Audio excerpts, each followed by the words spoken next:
नमस्कार दोस्तों, मैं राधेश्याम मौर्य अपने YouTube चैनल इंडियन एजुकेशन 789 में आपका हार्दिक स्वागत करता हूं। पिछले क्लास में हमने प्रश्नावली 1.1 पढ़ा था। इस क्लास में हम लोग प्रश्नावली 1.2 का अध्ययन करेंगे। पिछले क्लास में जितने भी क्वेश्चन थे सब सॉल्व करवा दिया गया था। प्रश्नावली पढ़ने से पहले कुछ प्रमेय समझ लेते हैं। पहला दिया गया है अंकगणित की आधारभूत प्रमेय, यानी fundamental theorem of arithmetic. Fundamental theorem of arithmetic क्या होता है? प्रत्येक भाज्य संख्या को अभाज्य संख्याओं के एक गुणनफल के रूप में व्यक्त किया जा सकता है। जैसे मान लीजिए कोई भाज्य संख्या है। भाज्य संख्या का मतलब जो डिवाइड हो जाए। जैसे मान लीजिए 20 है, इसको हम अभाज्य संख्याओं के गुणनफल के रूप में व्यक्त कर सकते हैं। जैसे मान लीजिए इसका गुणनफल क्या क्या होगा? 2 दूना 4, 4 पंचे 20। यानी अगर कोई भाज्य संख्या है तो उसको अभाज्य संख्याओं के गुणनफल के रूप में व्यक्त कर सकते हैं। यही है अंकगणित की आधारभूत प्रमेय, यानी फंडामेंटल थ्योरम ऑफ अर्थमेटिक। दूसरा है एलसीएम। एलसीएम यानी lowest common multiple. Lowest common multiple यानी लघुत्तम समापवर्त। दो से अधिक संख्याओं से पूरी विभाजित होने वाली छोटी से छोटी संख्या होती है। लघुत्तम समापवर्तक 2 या 2 से अधिक संख्याओं से पूरी विभाजित होने वाली छोटी से छोटी संख्या होती है।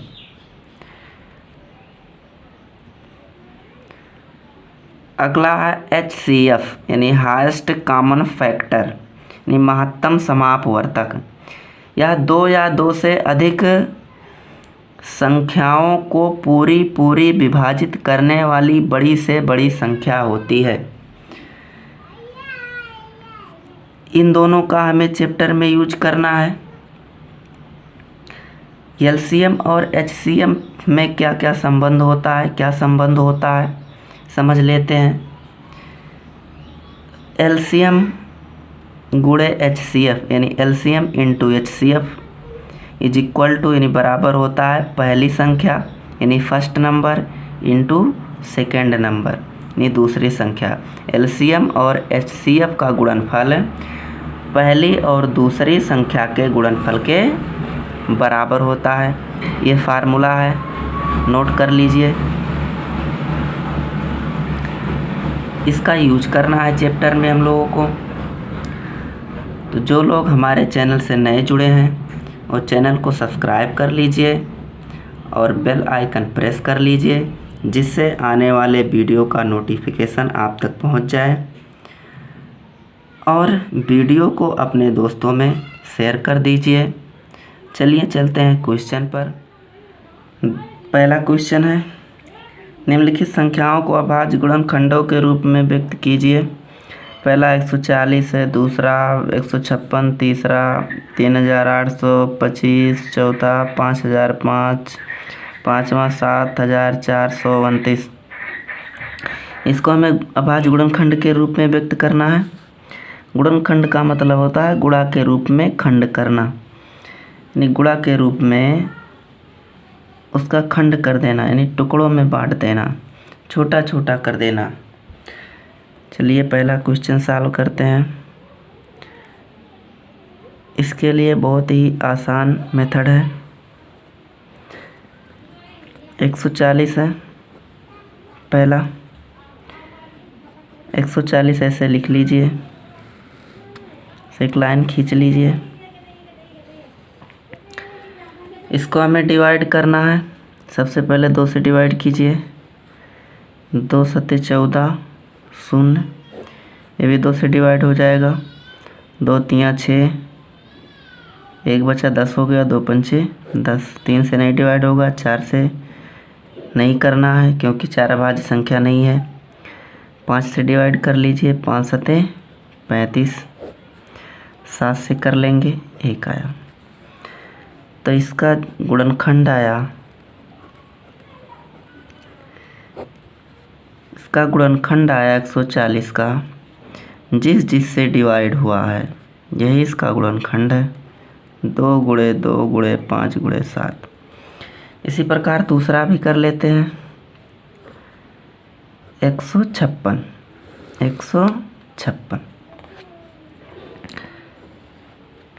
सबसे छोटी अभाज्य संख्या सबसे पहले 2 से डिवाइड करते हैं। 2 सत्ते 14, 1 बचा 16 हो गया, 2 अठे 16, 2 तियाँ 6, 18 हो गया, 2 नवा 18। 3 से डिवाइड कर लेते हैं। 3 एक्कम 3, 3 त्रिका 9। अब 13 अभाज्य संख्या है, 13 से ही डिवाइड होगा, 1 आ गया। हमें तब तक यह प्रक्रिया करना है जब तक यहाँ 1 ना आ जाए। इसका गुणनखंड कितना होगा? 3842 का 3825 का। सबसे पहले इसका गुणनखंड लिख लेते हैं। 156 का हो जाएगा 2 गुणे 2 गुणे 3 गुणे 13 हो जाएगा। तीसरा क्वेश्चन सॉल्व करते हैं। 3825 इसको भी उसी प्रकार से डिवाइड कर लेते हैं। 2 से नहीं डिवाइड होगा क्योंकि 2 से डिवाइड होने के लिए लास्ट का डिजिट 0, 2, 4, 6, 8 होना चाहिए, नहीं है। 3 से देख लेते हैं। 3 से डिवाइड करने के लिए सबसे पहले इसके अंकों को जोड़ लीजिए। 8 3 11, 2 13, 13 13 5 18, यानी 18 3 से डिवाइड हो जाएगा तो संख्या भी 3 से डिवाइड हो जाएगी। 3 एक्कम 3, 3 दूना 6, 22, 3 सते 21, 3 पचे 15। फिर देख लीजिए, फिर डिवाइड हो जाएगा, यानी 2 1 3, 7 10 5 15, 3 से डिवाइड हो जाएगा, ये भी डिवाइड हो जाएगा। 3 चौक को 12, 3 दूना 6, 3 पचे 15, 4 2 6, 6 5 11, अब नहीं डिवाइड होगा। 5 से डिवाइड कर लीजिए क्योंकि लास्ट का डिजिट 5 है। लास्ट में अगर 0 या 5 है तो 5 से डिवाइड हो जाएगा। 5 अट्ठे 40, 5 पचे 25, फिर 5 से डिवाइड हो जाएगा। 5 एक्कम 5, 35, 5 सते 35, ये 17 से डिवाइड हो जाएगा, 1 आ गया। इसका 3825 का गुणनखंड हो जाएगा 3 गुणे 3 गुणे 5 गुणे 5 गुणे 17, ये हो जाएगा। चौथा करते हैं। 5005, लास्ट का डिजिट 5 है इसलिए 5 से डिवाइड हो जाएगा। 5 एक्कम 5, 0 0 1। अब 7 से देख लेते हैं। 7 एक्कम 7, 3 10 30, 7 चौक 28, 7 से डिवाइड हो जाएगा। 7 एक्कम 7, 3 10 30 हो गया, 7 चौक को 28, 2 बचा 21, 7 त्रिक 21। 7 से भी अब डिवाइड नहीं होगा। 11 से देख लेते हैं। 11 एक्कम 11, 3 33 हो गया, 11 तियाँ 33। 13 से डिवाइड कर लेते हैं। 13 एक्कम 13। इसका गुणनखंड आया 5005 का गुणनखंड 5 गुणे 7 गुणे 11 गुणे 13, इधर नहीं दिख रहा है। 5 गुणे, नीचे लिख देते हैं, नीचे लिख देते हैं 5 गुणे 7 गुणे 11 गुणे 13। 5 गुणे 7 गुणे 11 गुणे 13, ये हो जाएगा, नोट कर लीजिए। चलते हैं 5वें और लास्ट क्वेश्चंस पर। 5वां क्वेश्चन है 7429। लाइन खींचते हैं पहले की तरह। देख लेते हैं, 2 से तो कटेगा नहीं, 2 से डिवाइड नहीं होगा। 3 से देख लेते हैं, 7 4 11 2 13, 13 9 22 नहीं होगा डिवाइड। उसके बाद 5 से भी डिवाइड नहीं होगा। 7 से देख लेते हैं, 7 से भी डिवाइड नहीं होगा। 7 एकम 7 छक 42। 11 से देख लेते हैं, 11 छक 66। और उसके बाद 8 बचा 82। 11 से 77, 11 से भी नहीं होगा।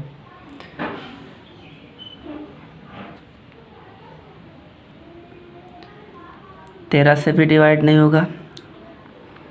चलिए 17 से देखते हैं, 17 से डिवाइड हो जाएगा। 17 तिया 51, 17 चौक को 68, 17 चौक को 68 यानी 74 में से 68 घटाएंगे 6 आ जाएगा 62। 17 तिया 51, 17 तिया 51 यानी 62 में से 51 घटाएंगे 11 बचेगा 119। 17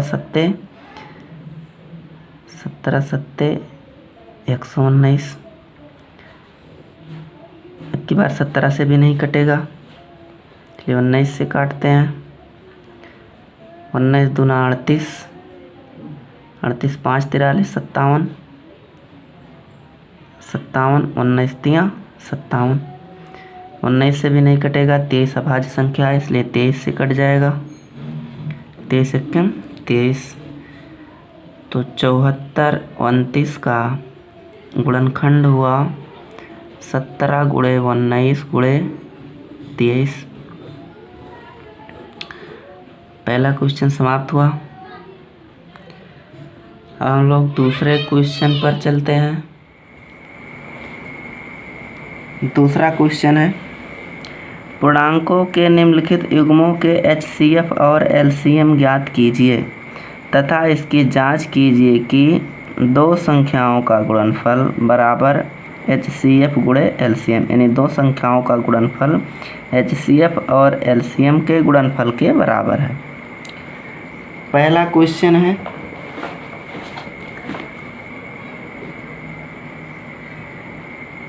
पहला क्वेश्चन है 26 और 91।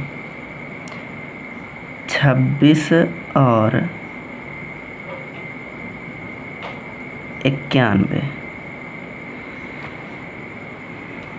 सबसे पहले इसका गुणनखंड कर लेंगे, तो 26 का गुणनखंड कर लेंगे, हो जाएगा 2 गुणे 13 यानी 13 दूनी 26। 91 का कर लेंगे, 91 का हो जाएगा 7 गुणे 13 यानी 13 सत्ते 91। अब HCF निकाल लेते हैं। HCF होता है जो दोनों में कॉमन होता है, 13 कॉमन है, हो जाएगा HCF। जो दोनों गुणनखंडों में जो कॉमन होता है उसे HCF कहते हैं, यानी बड़ी से बड़ी उभयनिष्ठ संख्या जो दोनों के दोनों को विभाजित कर दे। LCM जो कॉमन होता है उसको लिख लेते हैं और जो छूटा हुआ होता है उसको भी ऐड कर लेते हैं। 13 कॉमन है, 2 ऊपर बचा है और नीचे 7 बचा हुआ है, तो LCM हो जाएगा 13 सत्ते 91 दूना 182। LCM हो जाएगा 182। सिद्ध करना है दो संख्याओं का गुणनफल बराबर HCF गुणे LCM, तो सिद्ध कर लेते हैं।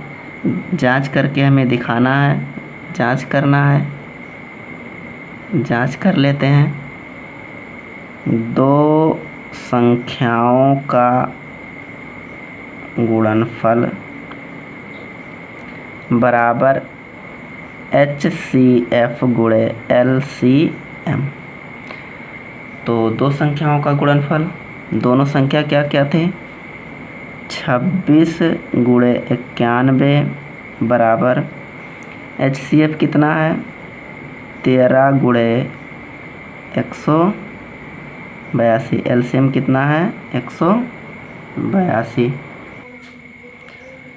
इन दोनों का गुणा करेंगे तो आएगा 2366 इसका गुणा करेंगे तो ये भी वही आएगा 2366। यानी ये जो नियम लिखा था, ये जो फार्मूला लिखा था, ये सत्य है। दूसरे प्रश्न पर आते हैं। दूसरा प्रश्न है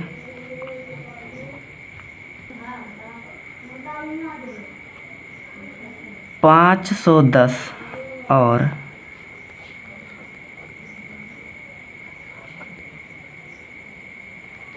510 और 92 92। 510 का गुणनखंड करेंगे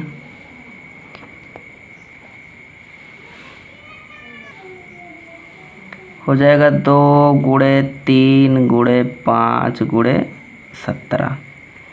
92 का कर लीजिए। 92 का होगा 2 गुणे 2 गुणे 23। 2 गुणे 2 गुणे 23। HCF निकाल लेते हैं। HCF का मतलब जो कॉमन फैक्टर होता है, 2 और 2 कॉमन है, 3 और 3 नहीं केवल 2 कॉमन है, ये 23 लिखा हुआ है, तो HCF होगा 2। LCM के लिए गुणा कर लेते हैं। जो बचा हुआ है पहले कॉमन लिख लीजिए। 2 कॉमन है, 3 है, 5 है, 17 है। उसके बाद 17 के बाद 1 2 और है, के बाद 23 है। LCM होगा गुणा करने पर LCM 23,460। 23,460 होगा। फिर जांच कर लेते हैं। तो पहली संख्या गुणे दूसरी संख्या बराबर HCF गुणे LCM। तो पहली दूसरी संख्या क्या है? पहला 510, दूसरा है 92। HCF 2 है, LCM 23,460 है। चलिए गुणा कर लेते हैं। 2 0 0, 2 छक 12, 2 चौक 8, 1 9, 2 3 6, 2 दूना 4, 46,920।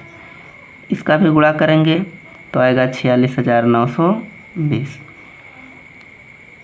46,920 दोनों पक्ष बराबर है, दोनों साइड इक्वल है। तीसरे प्रश्न पर आते हैं। तीसरा प्रश्न है 336 और 54। 336 और 54। 336 का सबसे पहले गुणनखंड लिखते हैं। हो जाएगा 2 गुणे 2 गुणे 2, 2 गुणे 2 गुणे 2 गुणे 2 गुणे 3 गुणे 7। 54 का गुणनखंड कर लीजिए। 54 का हो जाएगा 2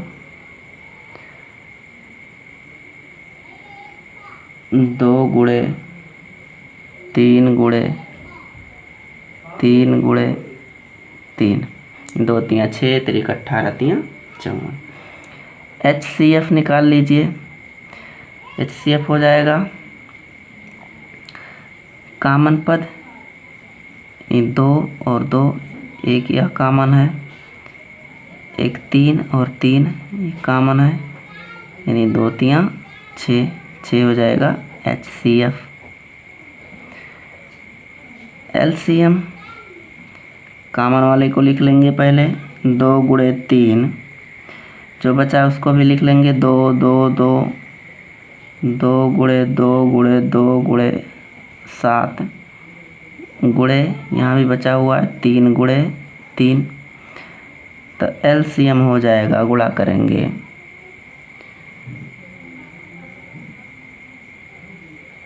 3024। 3024 इसको भी प्रूव कर लेते हैं। पहली संख्या गुणे दूसरी संख्या बराबर HCF गुणे LCM।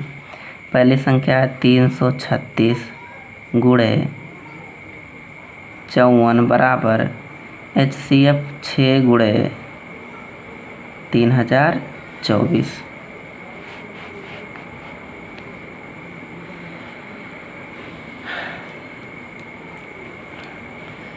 चलिए इसका भी गुणा कर लेते हैं।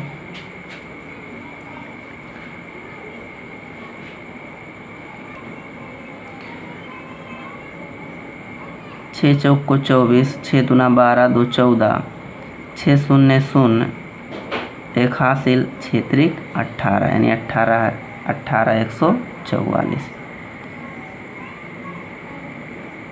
ये भी आएगा 18144, यानी ये तीनों प्रूव्ड हो गया। यानी दो संख्याओं का गुणनफल है HCF और LCM के बराबर होता है।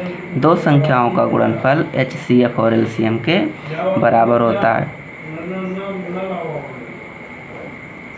चलिए अगले क्वेश्चन पर चलते हैं। तीसरा प्रश्न है, अभाज्य गुणनखंड विधि द्वारा निम्न संख्याओं के LCM और HCF ज्ञात कीजिए। पहले जैसा ही है, देखिए। तो सबसे पहले पहला क्वेश्चन 12, 15 और 21 है, इनका गुणनखंड कर लेंगे। 12 का गुणनखंड होगा 2 दूना 4 तिया 12। 15 का कर लीजिए, 15 का होगा 3 गुणे 5 यानी 3 पचे 15। 21 का होगा 3 सते 21। सबसे पहले HCF निकालते हैं। HCF क्या होगा, जो तीनों में कॉमन होगा। 3 कॉमन है, 3 3 सब में है, ये हो जाएगा HCF।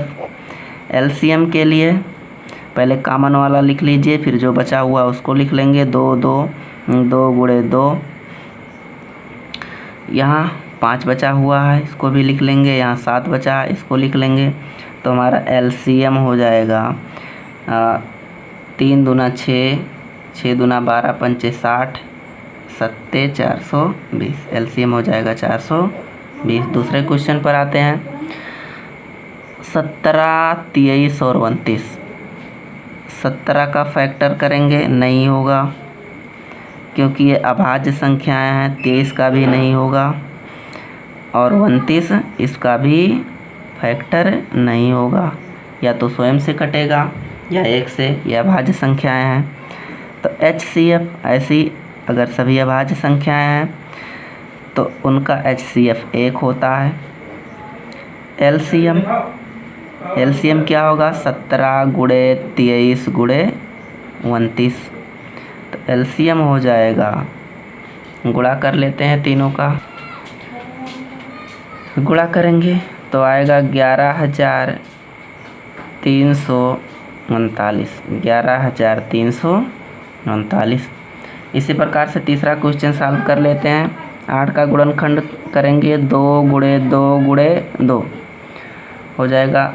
9 का करेंगे 3 गुणे 3।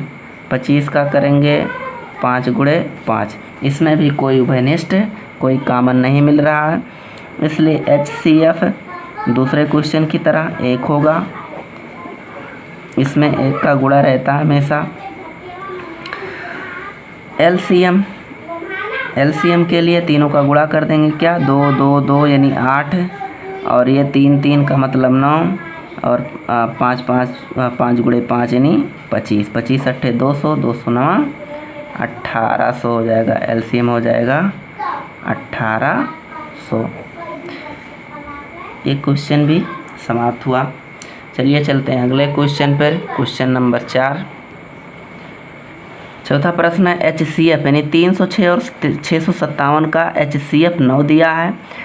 LCM 306 और 657 का ज्ञात करना। इसके लिए एक फार्मूला होता है, वही संख्याओं का गुणनफल, यानी दो संख्याओं का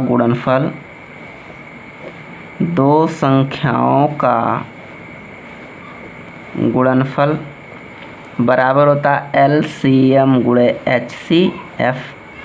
दो संख्याओं का गुणनफल, दो संख्याएं क्या क्या है, पहला है 306 गुणे दूसरा है 657। एलसीएम नहीं मालूम है, वैसे लिख लेंगे। एचसीएफ मालूम है 9 है, तो ये गुणे के रूप में इधर आएगा, भाग के रूप में हो जाएगा 306 गुणे 657/9 बराबर हो जाएगा एलसीएम। इसको डिवाइड कर लेंगे, 9 त्रिक 27, 36, 9 चौक को 36, तो एलसीएम आ जाएगा 34 गुणे 657, 34 गुणे 657। दोनों का गुणा कर लेंगे, दोनों का गुणा करेंगे तो आएगा 22,338, 22,338। ये होगा हमारा आंसर। चलिए चलते हैं अगले क्वेश्चन की। प्रश्न नंबर 5 है, जांच कीजिए कि क्या किसी प्राकृतिक संख्या n के लिए संख्या 6 पर पावर n अंक 0 पर समाप्त हो सकती है। हमें जांच करना है कि 6 पर पावर n हो तो 0 पर भी समाप्त हो सकता है या नहीं। चलिए सॉल्यूशन देखते हैं, थ्योरम से है। यदि कोई संख्या अंक 0 पर समाप्त हो सकती है तो वह 10 से विभाजित होगी। अगर कोई संख्या है 0 पर समाप्त होगा तो 10 से ज़रूर विभाजित होगा, या दूसरे शब्दों में 2 और 5 से विभाजित होगा, क्योंकि 10 बराबर होता है 2 गुणे 5। यानी अगर 10 से वो संख्या विभाजित है तो 2 और 5 से भी विभाजित होगा, क्योंकि 2 और 5 10 का गुणनखंड है। 6 पर पावर n का अभाज्य गुणनखंड, यानी 6 पर पावर n का जब अभाज्य गुणनखंड करेंगे तो 6 का 2 तियाँ 6 हो जाएगा, यानी पावर n रहेगा। इसको अलग अलग कर लेंगे तो हो जाएगा 2 पर पावर n, 3 पर पावर n। 6 पर पावर n के अभाज्य गुणनखंड में 5 नहीं है, इसलिए 6 पर पावर n 5 से विभाजित नहीं होगी। इसके गुणनखंड में 2 और 3 है, 5 नहीं है, इसलिए 5 से विभाजित नहीं होगा। अंकगणित की आधारभूत प्रमेय, आप लोगों को बताए थे, अंकगणित की आधारभूत प्रमेय की अद्वितीयता हमें यह निश्चित कराती है कि 6 पर पावर n के गुणनखंड में 2 और 3 के अतिरिक्त कोई और अभाज्य गुणनखंड नहीं, यानी 6 पर जो पावर n है इसका गुणनखंड केवल कितना है, 2 और 3, 2 और 3 है। लेकिन हमें शून्य लाने के लिए क्या चाहिए, 2 और 5, यानी 2 और 5 या 10 से विभाजित होना चाहिए। इसलिए किसी भी प्राकृतिक संख्या n के लिए संख्या 6 पर पावर n अंक 0 पर समाप्त नहीं हो सकती। अंकगणित की आधारभूत प्रमेय की अद्वितीयता हमें यह निश्चित कराती है कि 6 पर पावर n के गुणनखंड में 2 और 3 के अतिरिक्त कोई और अभाज्य गुणनखंड नहीं है। 2 और 3 के अतिरिक्त कोई भी अभाज्य गुणनखंड इसमें नहीं है। इसलिए किसी भी प्राकृतिक संख्या n के लिए संख्या 6 पर पावर n अंक 0 पर समाप्त नहीं हो सकती। 0 पर समाप्त होने के लिए हमें क्या चाहिए था, 2 और 5 से विभाजित होना चाहिए, या तो 10 से विभाजित हो, लेकिन ऐसा कुछ नहीं है। ये क्वेश्चन समाप्त हुआ। चलते हैं अगले क्वेश्चन पर, 6वें क्वेश्चन पर। प्रश्न नंबर 6 है, व्याख्या कीजिए कि 7 गुणे 11 गुणे 13 प्लस 13 और 7 गुणे 6 गुणे 5 गुणे 4 गुणे 3 गुणे 2 गुणे 1 प्लस 5 भाज्य संख्याएं क्यों हैं। हमें व्याख्या करके बताना है। तो एक संख्या क्या है, 7 गुणे 11 गुणे 13 प्लस 13। इसमें 13 कॉमन ले लेते हैं, यहाँ सॉल्यूशन लिख लीजिए। सॉल्यूशन 13 कॉमन ले लेते हैं तो हो जाएगा 13, यहाँ बचेगा 7 गुणे 11, यहाँ से 13 कॉमन ले लें तो 13 कम 13,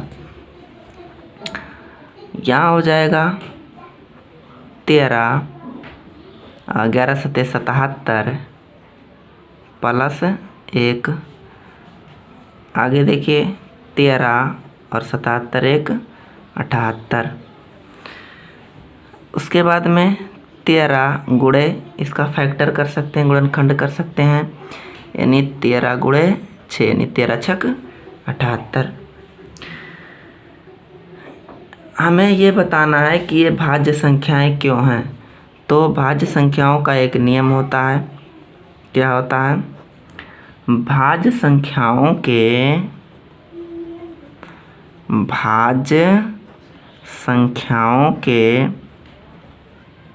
दो या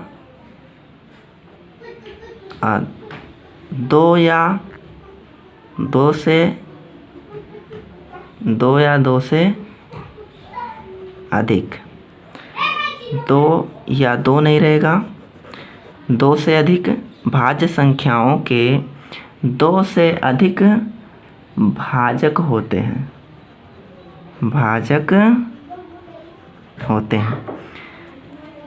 भाज्य संख्याओं के 2 से अधिक भाजक होते हैं। इसके भी 2 से अधिक भाजक हैं। एक है, क्या है? 13 है, 6 है और 1 है। इसलिए ये भाज्य संख्या है,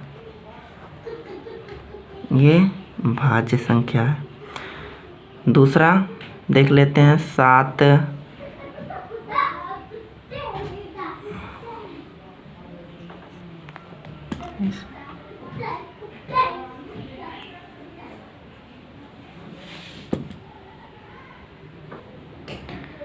इसमें दूसरा है 7 गुणे 6 गुणे 5 गुणे 4 गुणे 3 गुणे 2 गुणे 1 प्लस 5। इसमें भी 5 कामन है, दोनों में 5 कामन ले लेंगे। क्या क्या बचा? 7 गुणे 6 गुणे 4 गुणे 3 गुणे 2 गुणे 1 प्लस यहाँ से कामन ले लिए हैं 5, 1 बचेगा। सबका गुणा कर लेते हैं। गुणा करने पर 5 1008 प्लस 1 तो हो जाएगा 5 गुणे 1009, 5 गुणे 1009। फिर वही रूल, क्या? भाज्य संख्याओं के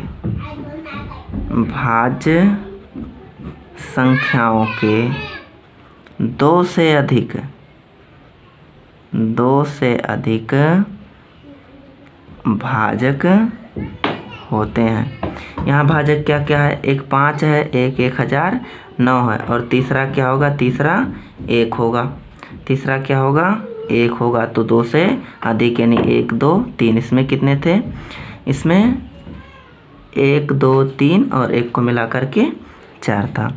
तो इसमें 2 से अधिक भाजक हैं, इसलिए ये भी भाज्य संख्या है, इसलिए ये भाज्य संख्या है। इसको आप लोग नोट कर लीजिए जल्दी से। अब चलते हैं अगले क्वेश्चन पर, जो हमारा लास्ट क्वेश्चन है। 7वां और लास्ट प्रश्न है। किसी खेल के मैदान के चारों ओर एक वृत्ताकार पथ है। इस मैदान का एक चक्कर लगाने में सोनिया को 18 मिनट लगते हैं, जबकि इसी मैदान का एक चक्कर लगाने में रवि को 12 मिनट लगते हैं। मान लीजिए दोनों एक ही स्थान और एक ही समय पर चलना प्रारंभ करके एक ही दिशा में चलते हैं। कितने समय बाद वह पुनः प्रारंभिक स्थान पर मिलेंगे? इसके लिए जो दोनों समय दिया गया है, दोनों का एलसीएम निकालना होगा। तो समय क्या क्या है? 18 और 12। तो 18 और 12 का एलसीएम तो 18 का गुणनखंड कर लीजिए, हो जाएगा 2 गुणे 2 नहीं 2 गुणे 3, 2 3 6, 6 6 3 18, 12 का कर लीजिए, हो जाएगा 2 दूना 4, 4 तियाँ 12। तो एलसीएम कैसे निकालते हैं? एलसीएम निकालने के लिए जो कॉमन होता है उसको लिख लेते हैं। सबसे पहले 2 कॉमन है, लिख लीजिए इसको। 3 कॉमन है, इसको भी लिख लीजिए। जो जो बचा उसको भी लिख लेते हैं। तो 3 यहाँ था और 2 यहाँ था। तो एलसीएम हो जाएगा, एलसीएम 2 तियाँ 6, 6 6 तियाँ 18, 18 दूना 36। यानी वह लोग कितने देर बाद मिलेंगे? 36 मिनट बाद मिलेंगे।